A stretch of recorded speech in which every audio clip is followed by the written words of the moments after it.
Jubilito TV Official. Okay, so yun.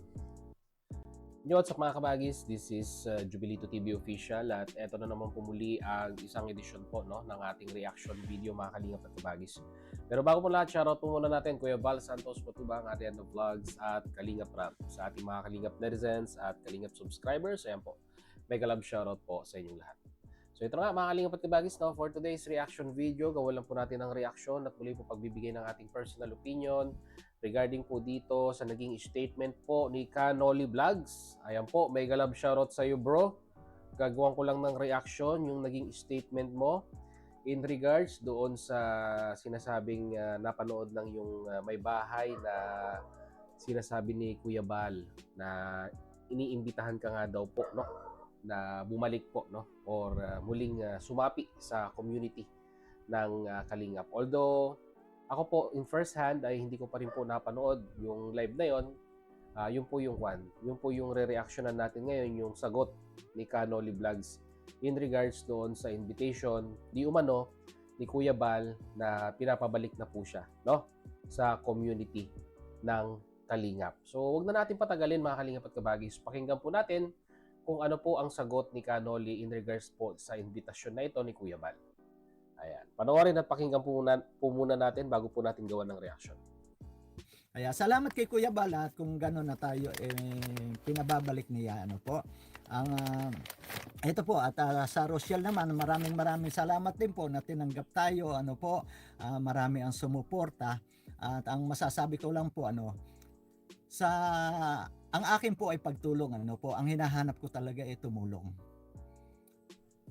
Okay, ang paghanap daw po, ang hinahanap daw talaga ni Kanoli, dahil nga daw po siya ay sponsor, tumutulong sa mga charity vlogger. Ang hanap niya daw po talaga ay pagtulong. Sa Kalingap naman, Kanoli, may pagtulong. Kaso nga lang, syempre, may mga reaktor, di ba?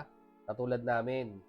Ang problema diyan, yung sa mga reaktor, hindi mo rin maiiwasan talaga kasi part sila ng community, Part sila ng outer core na sinasabi ni Kuya Bal Santos Matubang na miyembro ng Kalingap community, So ibig sabihin, maganda, hindi maganda.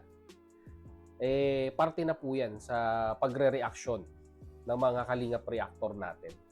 Katulad na lang nung nangyari kay Kanoli nung nakaraan, kaya po siya nakapag-decide na umalis, sa community ng Kalingap dahil ang lagi pong sinasabi ni Kanoli ay, 'di ba, nang dahil sa mga balahurang reactor. Isa 'yun sa mga deciding factor niya kung bakit po siya umalis ng community ng Kalingap. Wala silang problema ni Kuya Bal, wala silang problema ni Kalingap Rab. Ang problema niya talaga is yung mga reactor na sabihin na nating negatibo yung mga naging reaction sa kanya. At siguro, I assume, isa sa mga hindi rin or ipinagtampo din ng isang Kanoli ay bakit hindi nakastigo or hindi napagsabihan yung pong mga bumalahura sa kanyang reactor. Pero ganang sa akin lang, kung papansinin ko po yung mga galawan nila ngayon, mga Kalingap at kabagis, ay mukhang medyo may pinagbago na po.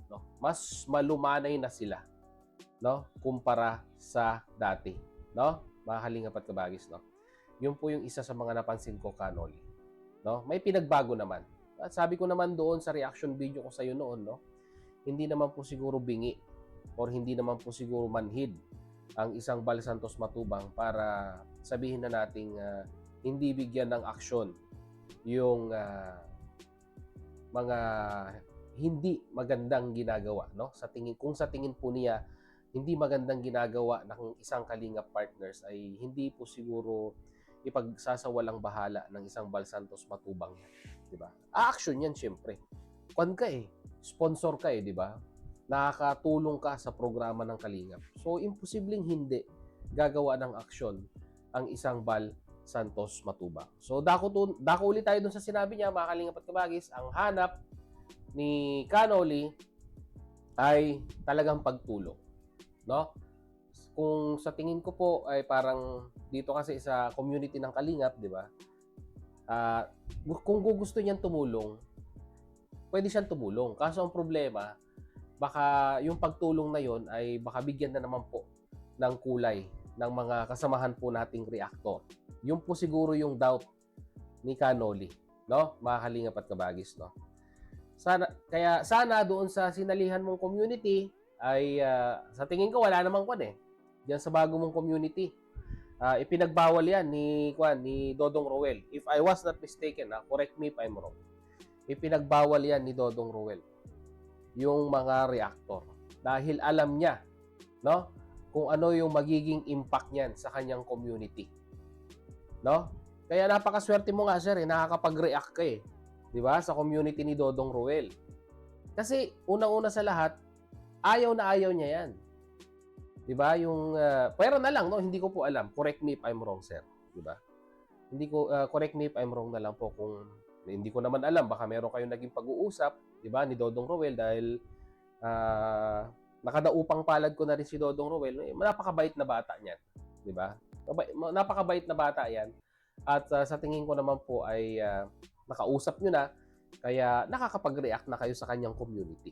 Pero based from the past, ika nga, no? Ayaw na ayaw ni Dodong Roel ng mga reactor. Kasi nga, di ba? Yung mga ganitong klase ng issue, yun yung iniiwasan niya. Di ba? Talagang yun yung iniiwasan niya para hindi po mapag-usapan or mabigyan ng negatibong impact ng mga ibang reactor. No? O, sige, pagpatuloy natin. Ang haba yung naging sagot ko dun. Pagpatuloy natin. Kung ako po babalik ng Kalingap, nakikita ko rin po doon na sa kanilang lugar, sa Kabikulan, ay napakarami na pong charity vlogger ang naandun po na marami nang napapaabutan ng tulong ng mga kababayan. Marami na kalat na sila riyan eh.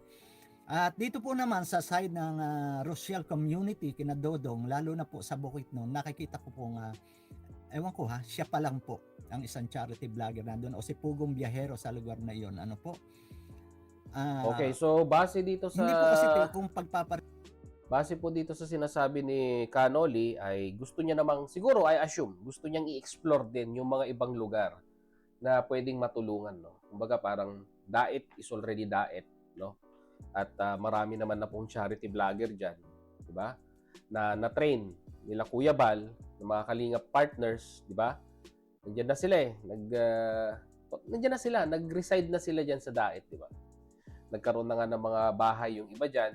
So, I assume na gusto namang i-explore ni Kanoli ang ibang lugar or ibang parte ng Pilipinas para mapaabutan ng kanilang tulong. Which is, para sa akin po, no, maganda yun. Diba? Maganda yun. Diba? At least, hindi lang from part ng Luzon ang pwedeng mapaabutan ng tulong ng inyong programa. Diba? At least, parting Bisaya, parting Mindanao, ay mapapaabutan din ng inyong tulong. No? So, walang problema sa akin yan. Goods yan, di ba? Gustong ipaabot yung tulong sa iba pang parte, no? Ng ibang parte pa ng bansang Pilipinas, no? Mga Kalingap at Kabagis, no? So, yun. Pagpatuloy natin. Kasi na yung sa dami ng charity vlogger. Kasi sa Bicol ang dami. Ang dami na nila roon na halos napupuntahan na nila lahat Pero dito nga sa Bukidnon o sa ibang lugar diyan, alam ko na napakarami pa si Dodong Roel na hindi napupuntahan. Ang akin lang po talaga rito ay pagtulong. Kaya masasabi ko po na andito na ako kay Roel, hindi na po ako aalis. Yan po ang aking masasabi diyan nakikita ko po yung kanyang mga beneficiary na mga ilang videos na binabalikan ko sa kanya, yung mga kababayan din natin, siya lang po ang nakikita nating charity vlogger na umiikot sa lugar na yon. Ewan ko po kay Pugong Biyahero, hindi ko po kasi ako nakakapanood. Minsan lang ako nakapanood kay Pugong Biyahero na yung saan ba yung nagpagawa siya. Kaunahan niya atang pagpagawa ng bahay yun. Yung parang mga kawayan pero ang ganda ng style. Sa bundok din yun. Hindi ko alam kung sa Bukidnon din yun. Pero ganun pa man, ano po, kung andun man din si Pugong Biyahero, dadalwa pa lang yung umiikot doon, ano po. So, hindi tulad po sa lugar sa, 'di ba? Sa Kalingap na napakarami nila roon charity vlogger. Ano po. Kaya yun po ang masasabi pa ko para sa akin, ano, at naandito na rin po tayo sa community ng Rochelle, at ang sabi ko nga, ang hangad ko po ay pagtulong. Kung halimbawa man po iba kong mga sponsor na kasama gusto pa rin nila sa Kalingap, nasa sa kanila po yun. Hindi ko naman po sila mapipilit na dalhin dito sa Team Rochelle, ano po, na kung halimbawang ako na lang ang nag-iisa at talagang sila ang mga sponsor kong kasama doon, hindi ko naman po sila mapipigilan. Ano po, ako iba kasi yung ang puso ko kasi ako natatouch talaga do sa mga gusto kong tumulong. Hindi po naman kasi hinahanap ko rito abuse Kahit sabihin natin na doon tataas ang views mo, okay, masarap po, magandang makita mataas ang views mo. Ano po, teka, may nagpakulay. Sino po nagpakulay? Okay. So, yun, no? Mga kalingap at kabagis, no? So, yun yung pinakabuod ng sinabi ni Canoli. Regarding po dito sa kanyang, o regarding doon sa invitasyon ni Kuya Bal Santos Matubang sa isa sa kanyang mga live streaming na di umano ay iniimbitahan na bumalik ng Kalingap, no? Mga kalingap at kabagis. Pero ang sagot po ni Canoli ay pass, maraming salamat, at concentrate na po siya sa community ni Dodong Ruel. Which is para sa akin po, maganda po yan, no? Mga kalingap at kabagis, no? Di ba? Try niya namang i-explore ang mga ibang charity vlogger, no? Try niya namang i-extend ang kanyang pagtulong at ang kanyang mga grupo sa ibang charity vlogger, no? Wala naman pong sapilitan, ika nga, no? Kung saan po natin gustong i-diversify yung ating pondo, yung pondo ng inyong grupo, di ba? Kung saan po sila masaya, kung sino yung gusto nilang tulungan, wala na pong problema yon, no? Mga kalingap at kabagis. Sabi nga po nila, pera nila yan, at wala pong karapatan ang sino man na questionin kung saan po ninyo ilalagak yung inyong perang pinaghirapan. Ganang sa akin lang, Canoli, ay, di ba, pagpatuloy mo lang yung nasimulan mo na magandang imahe sa community po na inyong kinapapanigan ngayon, no? At hanggat maaari, ito lang, lang naman to, pakiusap lang naman.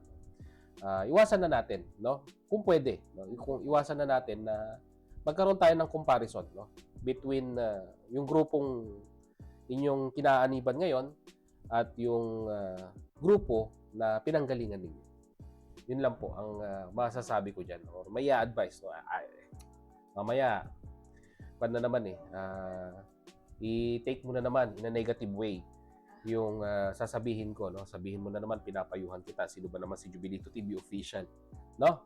Na magsasalita sa isang big time na sponsor na katulad po, no? Ni Canoli Vlogs. Mga kalingap at kabagis. Ang ganang sa akin lang, ulitin ko po, no? Iwasan na lang po natin na magkaroon ng comparison, no?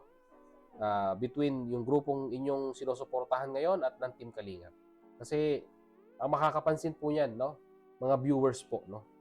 Mga kalingap at kabagis, kung nagkakaroon po tayo ng comparison, kung meron man. Mga kalingap at kabagis, Canoli, kung meron man. Kung wala, goods na goods po yan. Walang problema yan, no? Mga kalingap at kabagis. So yun lang po. Good luck kay Canoli sa bago niyang grupo, at naway marami pa sana silang matulungan yung grupo niya na mga beneficiaries po ng kabilang grupo. Ayan, mga kalingap at kabagis, at naway umusbong pa, no? At marami pang matulungan ang kanilang grupo, mga kalingap at kabagis, no? So yun, hanggang dito na lang. Once again, this is Jubilito TV Official, proud member po ng Team Koos at ng Team Bios. As I always say, mga kalingap at kabagis, peace, God first. God bless po. Bye!